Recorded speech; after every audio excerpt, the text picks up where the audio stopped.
रोमी और अनूप दौड़कर धैर्य के पास जाते हैं, लेकिन रोमी तो पहले से ही डर रहा था कि धैर्य को रोके या न रोके, क्योंकि धैर्य इस समय किसी नरक से आए राक्षस की तरह लग रहा था। अनूप के दोबारा से धैर्य को रोकने को कहने से रोमी हिम्मत कर धैर्य के पास जाकर धैर्य को पकड़ लेता है और उसे राहुल से दूर करने की कोशिश करता है। पर धैर्य ने इतनी ताकत से राहुल को पकड़ा था कि रोमी धैर्य को राहुल से अलग ही नहीं कर पा रहा था।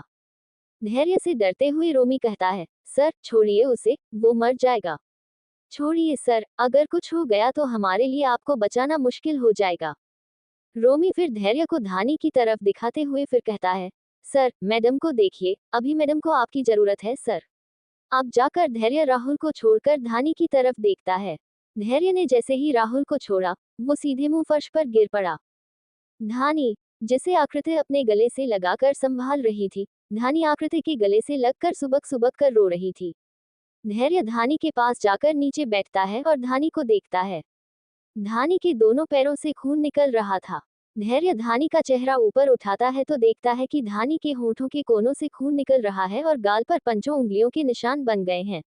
धैर्य धानी का गाल जैसे ही पकड़ता है, धानी के मुंह से दर्द के मारे आह निकल जाती है, जिसे सुनकर धैर्य का खून और खोल जाता है। आकृति भी अपनी आंखें बंद कर लेती है। धैर्य हल्के हाथों से धानी के गाल पकड़ता है और कहता है, तुम धैर्य शेखावत की पत्नी हो, शेखावत खानदान की बहू हो। तुम ऐसे कमजोर नहीं हो सकती, तुम्हें स्ट्रांग बनना होगा। शेखावत फैमिली के बहुत से दुश्मन हैं, वो तुम्हें टारगेट करके शेखावत फैमिली को नीचे झुकाने की कोशिश करेंगे, इसलिए तुम्हें स्ट्रांग बनना होगा। इतना स्ट्रांग कि धैर्य शेखावत की बीवी को छूना तो क्या, छूने से पहले 1000 बार सोचे, बोलो बानोगी ना। इतनी स्ट्रांग। धानी हाँ में सर हिलाती है। धैर्य धानी को अपने सीने से लगा लेता है। कहते हैं कि जब दो लोगों की शादी होती है, चाहे वो लव मैरिज हो या फिर अरेंज मैरिज हो, तो खुदा उनके दिलों में एक दूसरे के लिए रूहानी मोहब्बत भर देता है, जो उनको दुनिया के सामने एक दूसरे के लिए खड़ा रखती है। धैर्य के दिल में भी इस वक्त धानी के लिए वही रूहानी मोहब्बत भर रही थी। धैर्य को जैसे धानी को अपने सीने से लगाकर एक सुकून मिल रहा था, जो उसे कभी किसी के साथ नहीं मिला था। उसे ऐसा लग रहा था कि वो इसी सुकून के लिए भटक रहा था। एडवोकेट पत्नी दोनों के पास आते हैं और धैर्य से कहते हैं, सर, मिस सूर्यवंशी की शादी अगर आपसे हो गई है, तो आपको मुझे आपकी शादी की सर्टिफिकेट दिखानी होगी, क्योंकि आज रात 12 बजे से पहले मिस सूर्यवंशी की शादी हो जानी चाहिए। तब जाकर मिस सूर्यवंशी की प्रॉपर्टी उनके हस्बैंड को मिलेगी। आज से ये अपने 25वें साल में प्रवेश करने वाली है। तो ये लीजिए सर, इनके नाम जो इनके पिता ने अपनी प्रॉपर्टी की है, वो आज से आपकी है। आप इन पेपर्स पर साइन कर दीजिए और आप दोनों का मैरिज सर्टिफिकेट मेरे ऑफिस भिजवा दीजिएगा। धैर्य एडवोकेट पत्नी से पेन लेकर उन पेपर्स पर साइन करता है। कामिनी का ये देखकर तो खून जलने लगता है कि इतनी मेहनत उसने इन्हीं प्रॉपर्टी के लिए की थी, लेकिन उसे कुछ नहीं मिला और धैर्य को बिना मेहनत किए ही पूरी प्रॉपर्टी सौंपी जा रही है। धैर्य एडवोकेट पत्नी से कहता है, सर, मैं ये प्रॉपर्टी वापस से मेरी वाइफ के नाम ट्रांसफर करना चाहता हूँ। एडवोकेट पत्नी धैर्य की बात सुनकर कहते हैं, देखिए सर, अगले 3 सालों तक आप ऐसा कुछ नहीं कर सकते हैं। इनके पिता ने वसीयत में साफ साफ लिखा है कि आप शादी के 3 साल बाद ही इस प्रॉपर्टी को मिस सूर्यवंशी के नाम या फिर किसी और के नाम कर सकते हैं, और 3 साल से पहले मिस सूर्यवंशी आपसे डाइवोर्स भी नहीं ले सकती हैं। धैर्य इस बात पर घूर कर एडवोकेट को देखता है और धानी को बाहों में उठाकर सूर्यवंशी भवन से बाहर निकलने लगता है। फिर रुककर एक लेडी कांस्टेबल को अपने पास बुलाता है और उसे कुछ कहता है, जिसे सुनकर धानी और पीछे आ रही आकृति की आंखें बड़ी हो जाती हैं। वो कांस्टेबल कामिनी के पास जाती है और एक थप्पड़ खींचकर कामिनी के गाल पर जड़ देती है, जिससे कामिनी का चेहरा दूसरे तरफ झुक जाता है। वो कांस्टेबल एक और थप्पड़ उसी गाल पर जड़ देती है। एक ही गाल पर 2 थप्पड़ पड़ने से कामिनी गुस्से से उसकी तरफ देखती है। आगे चलते हुए धैर्य कहता है, मैं किसी औरत पर हाथ नहीं उठाता हूँ, इसका मतलब यह नहीं है कि मेरी बीवी को चोट पहुंचाने वाले को मैं ऐसे ही छोड़ दूंगा। धैर्य असिस्टेंट कमिश्नर की तरफ देखता है और कहता है, एसीपी, इनमें से कोई नहीं बचना चाहिए। इन्होंने अब तक मेरी पत्नी को जितना दर्द, जितनी तकलीफ, जितने आंसू दिए हैं, इन्हें उनका 10 गुना मिलना चाहिए, और आंसू तो ये खुद बहा लेंगे। असिस्टेंट कमिश्नर, यस सर, बोलता है और बाकी के पुलिस ऑफिसर को उन सबको अरेस्ट करने बोलता है। धैर्य आगे बढ़ते हुए रोमी से कहता है, रोमी, एसीपी यहाँ संभाल लेंगे, तुम चलो, कहते हुए सूर्यवंशी भवन से बाहर चला जाता है। उसके पीछे ही आकृति और रोमी भी चले जाते हैं। असिस्टेंट कमिश्नर भी कामिनी और राहुल के माँ बाप को अरेस्ट करता है। राहुल और नेहा को हॉस्पिटल भेजता है उनका ट्रीटमेंट करवाने के लिए। कामिनी को तो उस लेडी कांस्टेबल ने इतने जोर से थप्पड़ मारा था कि कामिनी की गर्दन ही मुड़क गई थी। कामिनी अपनी गर्दन सीधी नहीं कर पा रही थी।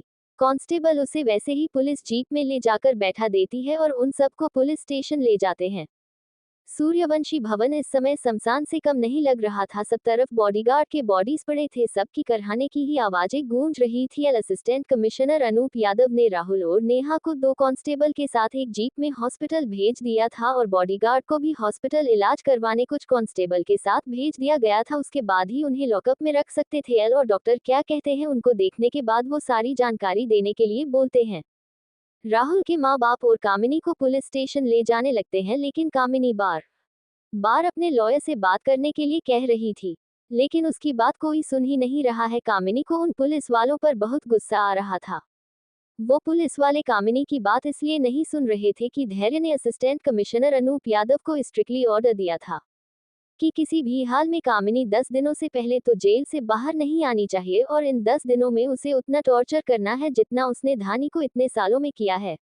लेडी कांस्टेबल कामिनी को जबरदस्ती जीप के पीछे धकेल कर बैठा देती है और उसके साथ ही राहुल के माँ बाप को भी। राहुल के माँ बाप तो कामिनी को कोसे जा रहे थे और गालियां भी दे रहे थे, जिन्हें कामिनी इग्नोर कर रही थी। असिस्टेंट कमिश्नर अनूप यादव उनको पुलिस स्टेशन पहुंचने को बोलते हैं और खुद अपनी कार में बैठकर पुलिस स्टेशन के लिए निकल जाते हैं। धैर्य धानी को अपनी बाहों में लिए बाहर निकलता है और सीधे जाकर अपने कार के बैक सीट पर बैठ जाता है, लेकिन उसने धानी को खुद से अलग नहीं किया था। धैर्य धानी को अपने गोद में लिए ही बैठ गया था। धानी भी अब जैसे धैर्य में सामा रही थी। धानी ने अपने एक हाथ से धैर्य की कमर पकड़ ली थी, तो धानी का दूसरा हाथ धैर्य के गर्दन के पीछे लपेट रखा था। आकृति और रोमी भी आकार कार में बैठ जाते हैं। रोमी ड्राइविंग सीट पर बैठता है तो आकृति पैसेंजर सीट पर बैठती है। रोमी कार स्टार्ट कर घर जाने के रास्ते पर तेज रफ्तार में कार दौड़ाने लगता है। पीछे बैठा धैर्य रोमी से बोला, रोमी फ्रस्टेड बॉक्स दो। यस सर बोलते हुए रोमी धैर्य को फ्रस्टेड बॉक्स दे देता है। फिर रोमी रियर व्यू मिरर में धैर्य को देखने लगता है। आकृति की नजर भी जब से कार में बैठी थी उसकी नजरें सिर्फ धैर्य की हरकतों पर ही जमी हुई थी। अब तो रोमी की भी कार ड्राइव करने में कम और पीछे बैठे धैर्य और धानी में ज्यादा ध्यान थी। धैर्य फ्रस्टेड बॉक्स से कॉटन और डेटॉल निकलता है और कॉटन को डेटॉल में भिगोकर धानी की घाव साफ करने के लिए जैसी उसके पैर पर टच करता है, धानी के मुंह से सिसकी निकल जाती है, जिसे सुन धैर्य ने जल्दी से अपने हाथ पीछे खींचते हुए कहा, तुम्हें लगी क्या? दर्द हो रहा है क्या? मैं हल्के से करूंगा। धानी अपना सर हाँ में हिलाती है, फिर धैर्य के कंधे पर अपना सर रख देती है और दूसरे हाथ से धैर्य का कॉलर कसकर पकड़ लेती है। धानी ने इतने कसकर धैर्य का कॉलर पकड़ा था कि धैर्य भी ये महसूस कर पा रहा था कि धानी इस समय कितने दर्द में है। धैर्य हल्के हाथों से पहले धानी के पैर पर सूख चुके खून को साफ करता है, फिर उस पे ऑइंटमेंट लगाता है और बेंस कर देता है। फिर धानी के होठों से खून साफ कर उसमें भी ऑइंटमेंट लगता है। इस दौरान धानी के हाथ धैर्य के कॉलर पर कसते ही जा रहे थे, जिन्हें धैर्य भी महसूस कर पा रहा था। धैर्य रोमी से कूलिंग पैड मांगता है और हल्के हाथों से धानी के गाल पर मसाज करने लगता है। धानी के गाल पर उंगलियों के निशान अब उभर कर दिखने लगे थे। धैर्य ये सब इतने आहिस्ते आहिस्ते कर रहा था जैसे कि अगर वो थोड़ा सा जोर लगाएगा तो धानी टूटकर बिखर जाएगी। पर वो जितना धानी के जख्मों को देख रहा था उसे कामिनी और राहुल पर उतना ही गुस्सा बढ़ता जा रहा था। धैर्य अपने मन में ठान लेता है कि इतनी आसानी से तो वो कामिनी और राहुल को जेल से बाहर निकलने नहीं देगा। वो लोग जितने भी दिन जेल में रहेंगे धैर्य उनके लिए जेल को जहन्नुम बना देगा। आगे बैठे रोमी की आंखें तो जैसे रियर व्यू मिरर में चिपक गए थे। वो एक पल को अपनी नजरें नहीं हटा पा रहा था। उसे तो समझ में नहीं आ रहा था कि बैक सीट पर बैठा शख्स उसका बॉस धैर्य शेखावत है या फिर कोई और है, क्योंकि आज तक रोमी ने जिस धैर्य शेखावत को देखा था जिसके साथ वह इतने सालों से काम कर रहा था, वो तो सिर्फ लड़कियों का इस्तेमाल करना जानता था, उनके साथ खेलना जानता था। आज वो जिस धैर्य शेखावत को देख रहा था वो तो उस धैर्य शेखावत से बिल्कुल अलग ही लग रहा था। वही आकृति के ख्याल रोमी से उलट थे। वो तो धानी और धैर्य को साथ देखकर खुश हो रही थी और आज जो कुछ भी धैर्य ने धानी के लिए किया था उसके लिए वो धैर्य की शुक्रगुजार थी। अगर धैर्य वक्त रहते धानी को बचाने के लिए नहीं जाता तो आकृति अकेले धानी को अपनी मॉम और राहुल से नहीं बचा पाती। और इस वक्त जैसे धैर्य धानी का केयर कर रहा था वो देखकर आकृति मन ही मन भगवान को थैंक यू बोल रही थी। कि भगवान जी ने धैर्य को धानी की जिंदगी में भेजा और साथ ही दोनों को देखकर खुश भी हो रही थी। शेखावत मैंसन में सब परेशान हो रहे थे क्योंकि उनको अब तक ये पता नहीं चल पाया था कि धैर्य धानी तक पहुंचा भी है या नहीं। धानी कैसी होगी, किस हाल में होगी, उसके साथ कुछ बुरा तो नहीं हुआ होगा, धैर्य धानी के पास पहुंच तो गया होगा, ये सारे ख्याल संजना जी के दिमाग में आ जा रहे थे और वो धानी के लिए प्रे करते हुए यहाँ से वहां लिविंग एरिया में टहल रही थी। उन्हें कई बार आकांक्षा बैठने को बोल चुकी थी पर संजना जी अपने ही धुन में बड़बड़ाते हुए टहल रही थी।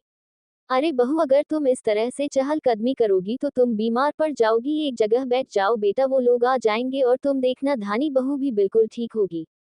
दादी माँ संजना जी को समझाते हुए कहती हैं और उन्हें एक जगह बैठने को बोलती है।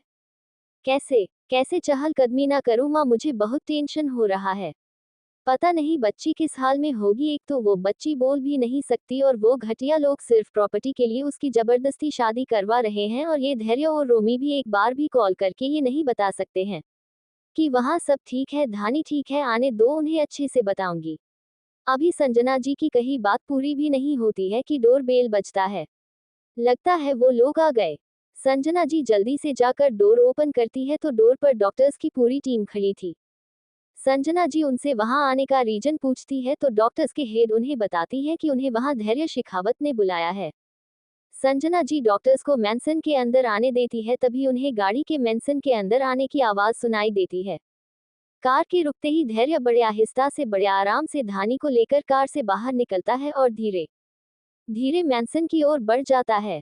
संजना जी जब धानी को धैर्य की बाहों में सही सलामत देखती है तो उन्हें चैन आता है और उनके पीछे बैठे सभी कोई अपनी जगह से उठकर धानी को देखने उनके पास आने लगते हैं। धैर्य संजना जी से कहता है, माँ आपकी बहू को, धैर्य इससे आगे कुछ बोलता उससे पहले ही सब चिल्ला पड़ते हैं। धानी सबके चिल्लाने से धैर्य अपने बाहों में सिमटी धानी की तरफ देखता है तो उसका दिल उसके मुंह को आ जाता है और वो भी जोर से चीख पड़ता है। धानी सबकी ऐसी चीख सुनकर धैर्य अपने बाहों में सिमटी धानी को देखता है। धानी को देखकर जैसे कि धैर्य का दिल उसके मुंह को आ जाता है, धैर्य भी जोर से चीख पड़ता है।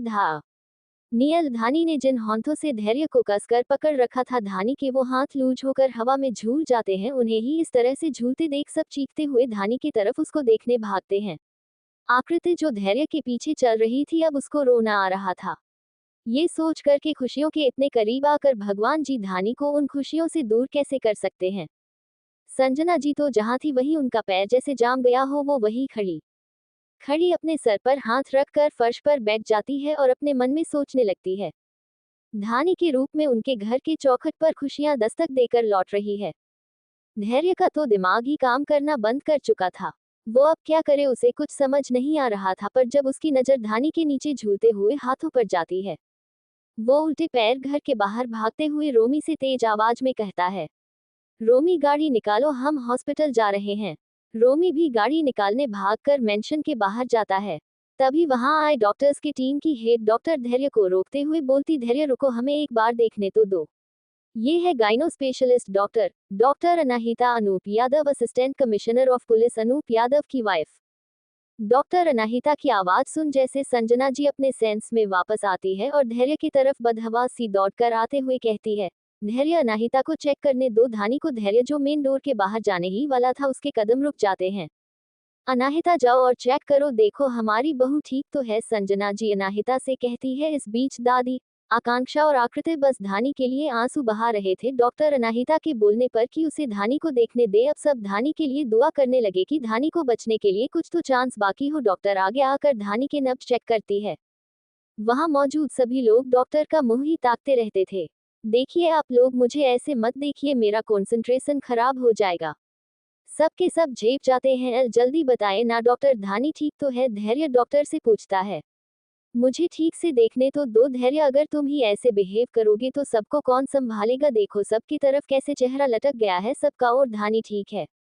और धानी ठीक है? डॉक्टर अनाहिता का इतना बोलना ही सबके लिए जैसे अमृत का काम कर गया हो। सबकी जिन आंखों में अब तक आंसू थे, अब भी उन आंखों में आंसू तो थे, पर अब किसी अपने को खोने के नहीं, किसी अपने के सही सलामत होने की खुशी के आंसू थे। धैर्य धानी को कमरे में ले चलो, मुझे इसे अच्छे से एग्जामिन करना है, डॉक्टर धानी के नब्ज देखते हुए कहती हैं।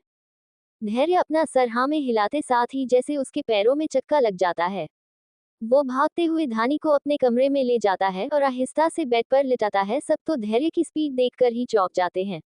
अब तक जो धैर्य डोर पर खड़ा था अब वो पूरे हॉल में भी नजर नहीं आ रहा था। अनाहिता पूरे हॉल को एक बार देखते हुए संजना जी से पूछती है, ये कहाँ गया?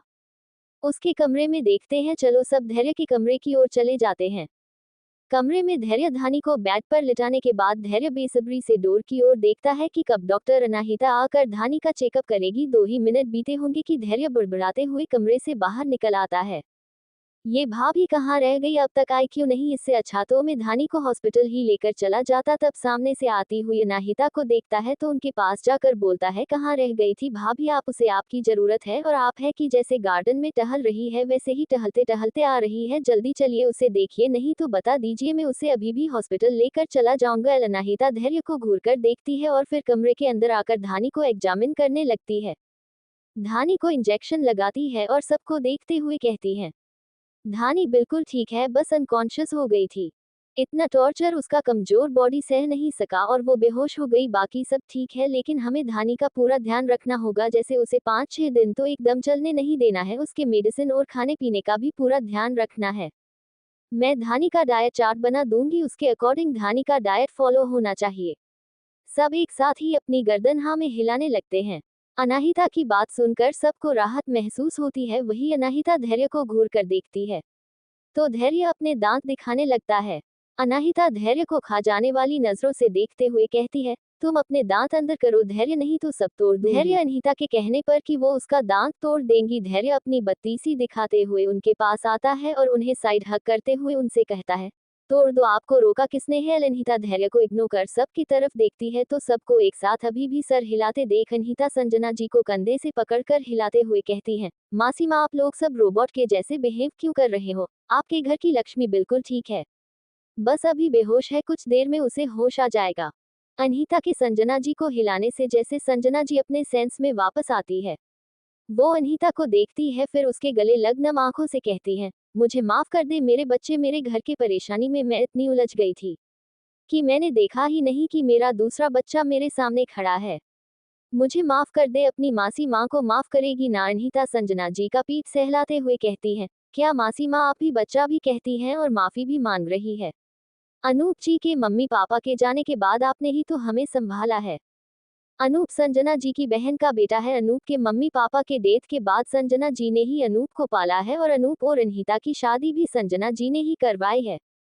आपको पता है अगर आपके बेटे को पता चला ना कि उनकी मासी माँ ने मुझसे माफी मांगी है तो आपको पता है वो 1 हफ्ते तक मुझे खाना नहीं देंगे और मुझे तो खाना बनाना भी नहीं आता है, तो मेरा क्या होगा? आकांक्षा अनहिता को पीछे से गले लगाते हुए कहती है, भाभी आपने अब तक खाना बनाना नहीं सीखा ना? सीखा है ना, अंडे बॉयल करना और ऑमलेट बनाना, वो भी जला हुआ।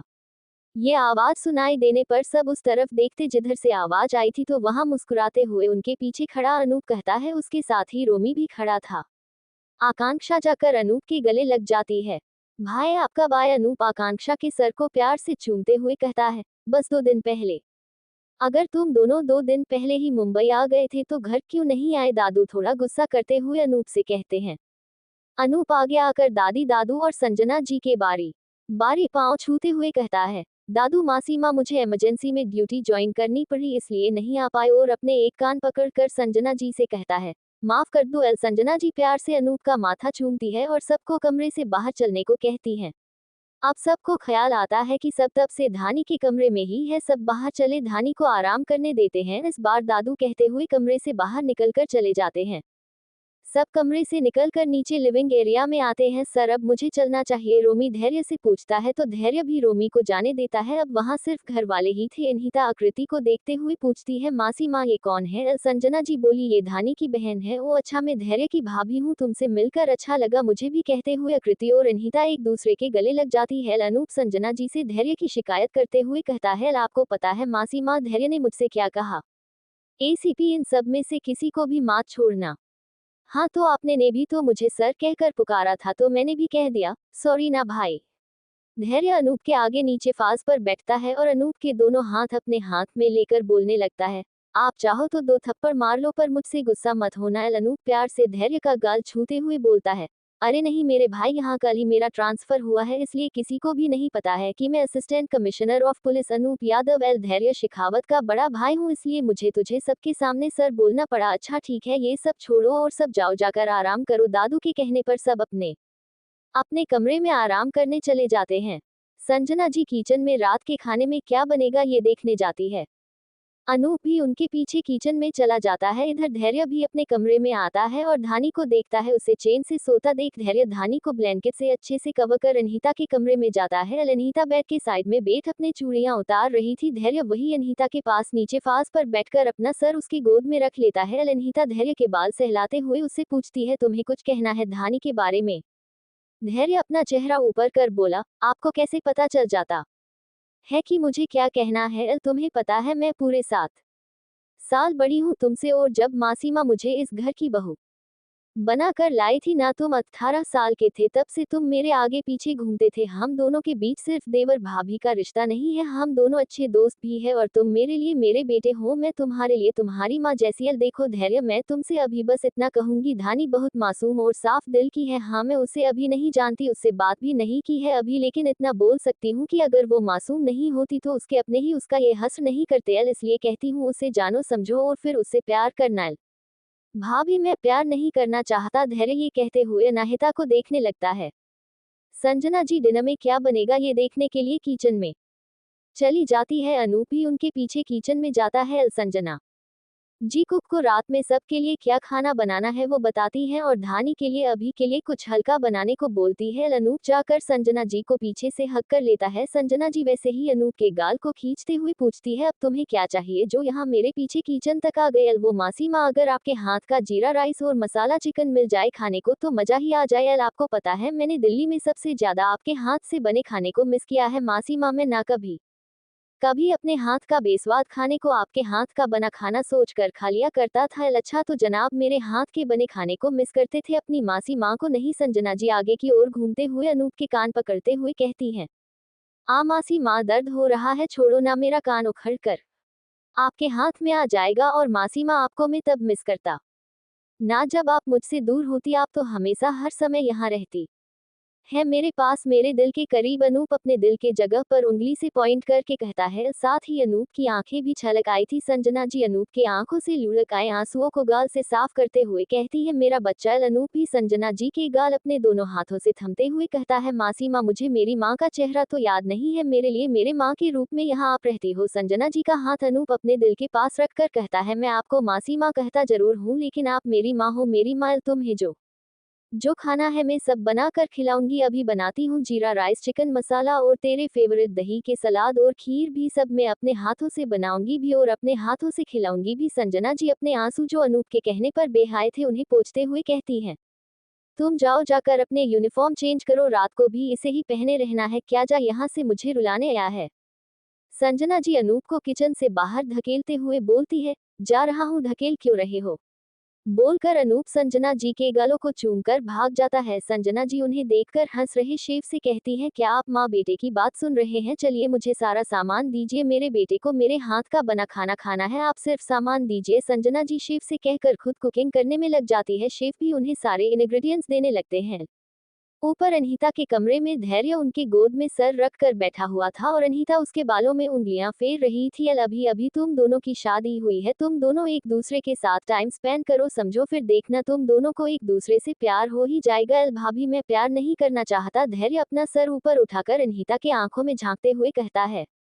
पर धैर्य, प्यार किया नहीं जाता, प्यार तो हो जाता है। प्यार मोहब्बत इश्क कब किसे अपने आजमाइश में ले लेती है पता ही नहीं चलता है। मोहब्बत आजमाती है धैर्य, और जब वो शख्स मोहब्बत के आजमाइश को पार कर अपनी मंजिल तक पहुंच जाता है तब वो चाहे जितने भी दर्द में क्यों ना रहे वो मुस्कुराता है, अपनी मोहब्बत के लिए दर्द में मुस्कुराता है।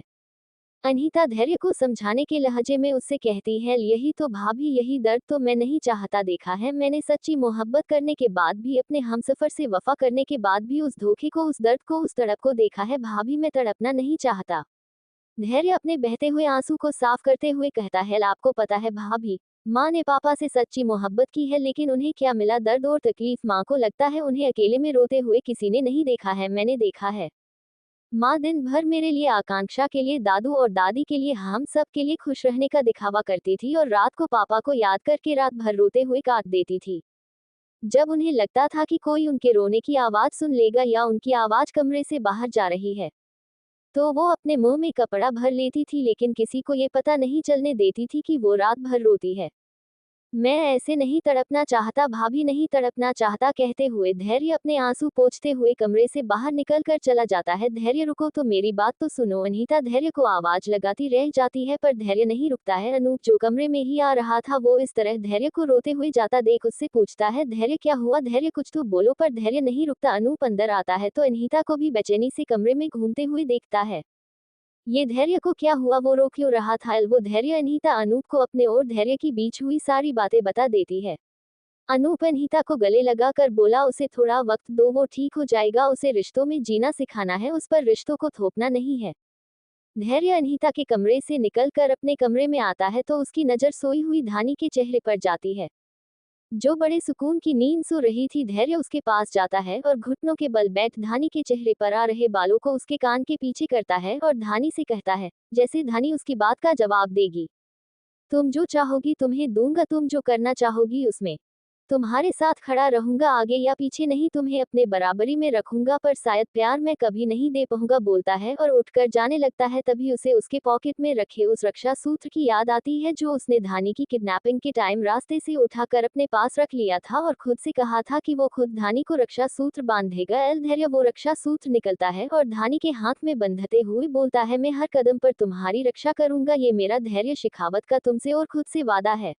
धैर्य अनीता के कमरे से अपने कमरे की तरफ जाने लगता है। इस टाइम उसके चेहरे पर बेहिसाब गुस्सा, नफरत और दर्द नजर आ रहा था। वो चलते चलते खुद से ही कहता है, मैं आपसे नफरत करता हूँ मिस्टर महेंद्र शेखावत। नफरत, आप इस दुनिया के पहले और आखिरी इंसान है जिससे मैं बेइंतहा नफरत करता हूँ। आपके प्रति मेरी नफरत की कोई इंतहा नहीं है। धैर्य गुस्से से अपने कमरे में घुसता है और जोर से दरवाजा लगाने लगता है, लेकिन तभी धैर्य की नजर बेड पर सुकून से सो रही धानी पर जाती है तो धैर्य दरवाजा चौखट से लगता उससे पहले ही धैर्य दरवाजे को पकड़ लेता है, जिससे उसका हाथ दरवाजे और चौखट के बीच में फंस जाता है और धैर्य के हाथ में चोट लगा जाती है और खून बहने लगता है। धैर्य बेड के करीब जाता है, फिर अपने घुटनों के बल बेड के नजदीक होकर बैठता है और सो रही धानी का चेहरा गौर से देखने लगता है। धानी के चेहरे पर अभी भी कामिनी के उंगलियों के निशान थे, पर अब सूजन कम हो गया था। धानी के चेहरे पर आ रहे बालों को धैर्य अपनी उंगली से हटा उसके कान के पीछे करता है। धानी का मासूम चेहरा देख उसे अनहीना की कई बातें याद आने लगती है कि धानी अगर मासूम और साफ दिल की नहीं होती तो उसके अपने ही उसका ये हसर नहीं कर पाते। धैर्य धानी का चेहरा अपनी उंगलियों से छूते हुए कहता है, तुम्हारे बारे में सिवाय तुम्हारे नाम के मैं कुछ नहीं जानता हूँ। उस दिन मेरे साथ मंडप में प्रिया को होना चाहिए था, पर ना जाने तुम कहाँ से आ गई और उसी दिन से प्रिया की भी कोई खबर नहीं है। अगर इन सब में प्रिया के गायब होने में और मुझसे शादी कर इस घर में घुसने में तुम्हारा कोई मकसद हुआ तो मुझसे बुरा कोई नहीं होगा। तुम इस घर के अंदर तो आ गई हो, लेकिन इस घर से तुम मेरी मर्जी के बिना बाहर नहीं जा पाओगी। मैं तुम्हारी जिंदगी जहन्नुम बना दूंगा।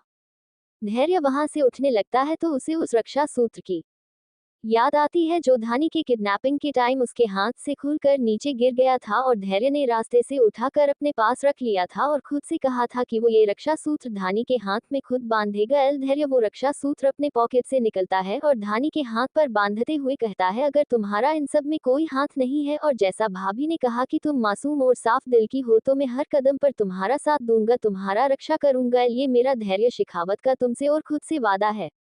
धैर्य वहां से उठकर रोमी को कॉल कर उसे प्रिया के बारे में पूरी इन्फॉर्मेशन निकालने को बोलता है। फिर धानी को देख खुद से कहता है, तुम्हारे बारे एक ही इंसान सब कुछ बता सकता है और वो है आकृति। मुझे जानना होगा तुम्हारा मकसद क्या है। धैर्य अपने फॉर्मल टी शर्ट और ट्राउजर वार्डरोब से निकालकर बाथरूम में घुस जाता है। उसके जाते ही धानी अपनी आंखों को खोलती है और कड़वाहट भरी मुस्कान से अपने मन में बोलती है, अगर इंसान को खुशियां इतनी आसानी से मिल जाती तो कोई भी भगवान को कभी याद नहीं करता। हे कान्हा जी, और कितने दर्द लिखे हैं आपने मेरे जिंदगी में। धानी अपनी आंखें वापस से बंद कर लेती है। उसकी आंखें बंद करते ही जो आंसू अब तक रुके हुए थे वो बह जाते हैं। धैर्य पहले अपने हाथ से खून साफ करता है, फिर एक कोल्ड शावले अपने हाथ पर पट्टी करने लगता है, लेकिन दाएं हाथ में चोट होने से उसे पट्टी करने पर प्रॉब्लम हो रही थी, इसलिए वो वैसे ही छोड़कर बाथरूम से बाहर आता है।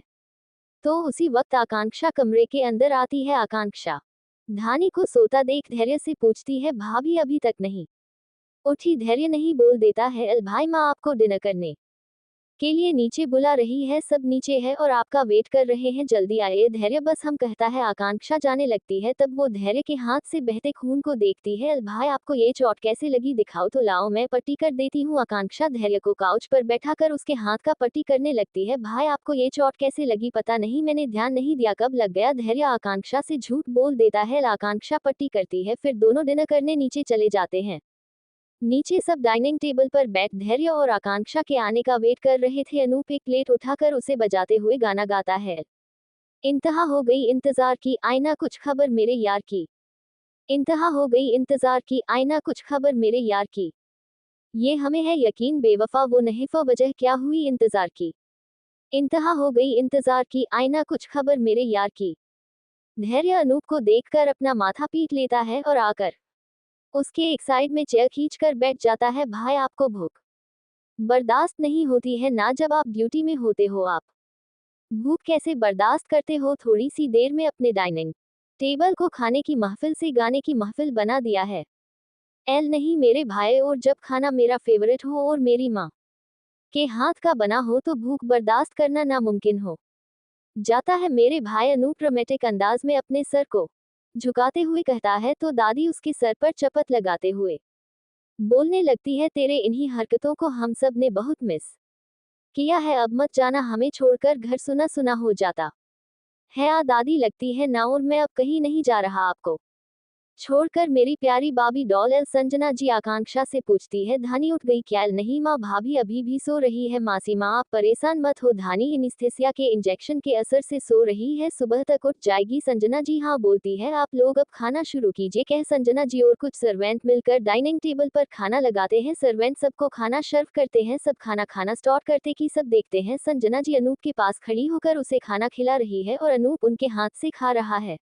आकांक्षा अपना इतना सा मुंह बनाकर दादी के गले में अपने बाहें डाल बोलने लगती है, देखा दादी, अपने अब बड़ा बेटा आ गया है तो हमारी तो क्या ही वैल्यू, हमें तो कोई इतने प्यार से खिलाता ही नहीं है, सारा प्यार तो बड़े बेटे पर लुटाया जाता है, हमारी तो सिर्फ दादी है ना दादी? एल संजना जी आकांक्षा की तरफ निवाला करके, ले ड्रामेबाज, तेरे ड्रामे कभी खत्म ही नहीं होते हैं, तुम दोनों भाई बहन एक जैसे हो ड्रामेबाज। आकांक्षा अनूप को हाई फाइव देती है, फिर संजना जी के हाथ से खाने लगती है, फिर संजना जी अनीता और धैर्य को भी अपने हाथों से खिलाती है। आकृति भी वही डाइनिंग टेबल पर सबके साथ बैठी थी और सबको हंसी खुशी बातें करते खाना खाते देख रही थी। संजना जी को अपने बच्चों से इतना प्यार करता देख, खुद अपने हाथों से खाना बनाकर अपने ही हाथों से खिलाते देख, वो कामिनी को याद करती है कि क्या कभी कामिनी ने उनके लिए कभी कुछ बनाया है, तो उसे ऐसा एक भी दिन याद नहीं आता, बल्कि कामिनी ने तो कभी उससे आगे से ये भी नहीं पूछा था कि उसने खाना खाया भी है या नहीं।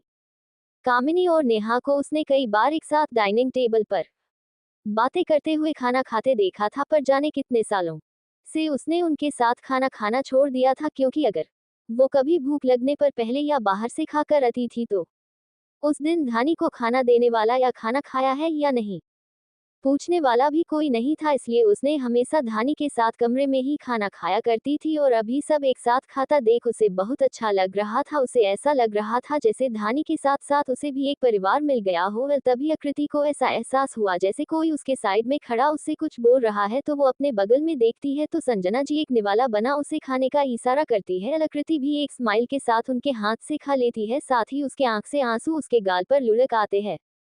आकृति को ऐसा एहसास होता है कि मानो उसके बगल में कोई है और उसे आवाज दे रहा है। आकृति तब अपने सेंस में आती है जब उसके बगल में बैठी अनीता उसके हाथ को पकड़कर हिलाती है। आकृति हड़बड़ाते हुए अनीता से पूछती है, हाँ भाभी क्या हुआ? अनीता उसे दूसरे साइड देखने को बोलती है। आकृति जब अपने बगल में देखती है तो वहां संजना जी अपने हाथ में निवाला लिए खड़ी थी और उसे अपने आंखों से इशारा कर खाने को बोल रही थी। आकृति भी मुस्कुराते हुए संजना जी के हाथ से खा लेती है, पर फिर उसके आंखों से आंसू लुढ़क कर उसके गालों पर गिरने लगते हैं। संजना जी जल्दी से प्लेट टेबल पर रख आकृति की आंखों से आंसू पोंछ उससे पूछती है, क्या हुआ बेटा, खाना ज्यादा तीखा था क्या? संजना जी के खाना तीखा था क्या पूछने पर आकांक्षा बोलती है, नहीं माँ, खाना तो बिल्कुल भी तीखा नहीं था, मुझे लगता है कुछ और बात है जिससे आकृति रो रही है। ना आकृति आकृति संजना जी का हाथ पकड़कर बोलने लगती है, आंटी खाना बिल्कुल भी तीखा नहीं था, खाना तो बहुत अच्छा बना है, बस पहले कभी किसी ने इतने प्यार से खिलाया नहीं था ना, इसलिए रोना आ गया। संजना जी आकृति के आंसू अपने बाएं हाथ से पोंछते हुए कहती है, क्यों, घर पर मम्मी तो होती होगी ना, तो फिर तुम ऐसा क्यों बोल रही हो? हाँ आंटी, मम्मी तो थी पर हमसे कोई मतलब नहीं होता था उन्हें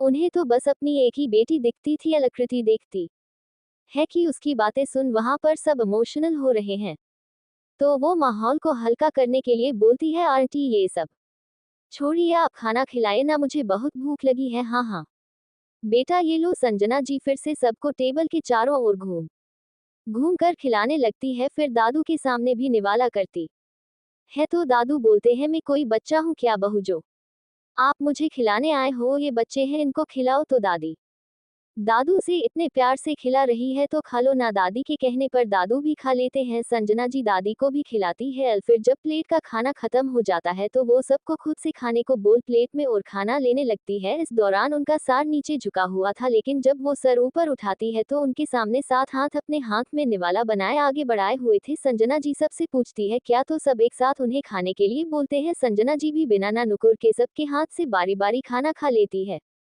सब खा ही रहे थे कि अनूप का फोन रिंग करने लगता है। जब अनूप फोन निकाल कर देखता है तो उस पुलिस ऑफिसर का कॉल था, जिसे अनूप ने राहुल और नेहा के साथ हॉस्पिटल भेजा था ताकि उसे उनके पल पल की खबर मिलती रहे। अनूप जैसे फोन रिसीव करने जाता है, दादी उसके हाथ छीन लेती है। अरे दादी फोन दो ना। अनूप दादी को फोन छीनते देख बोलता है, दादी नहीं, तुम हमेशा खाने के बीच से उठकर चले जाते हो।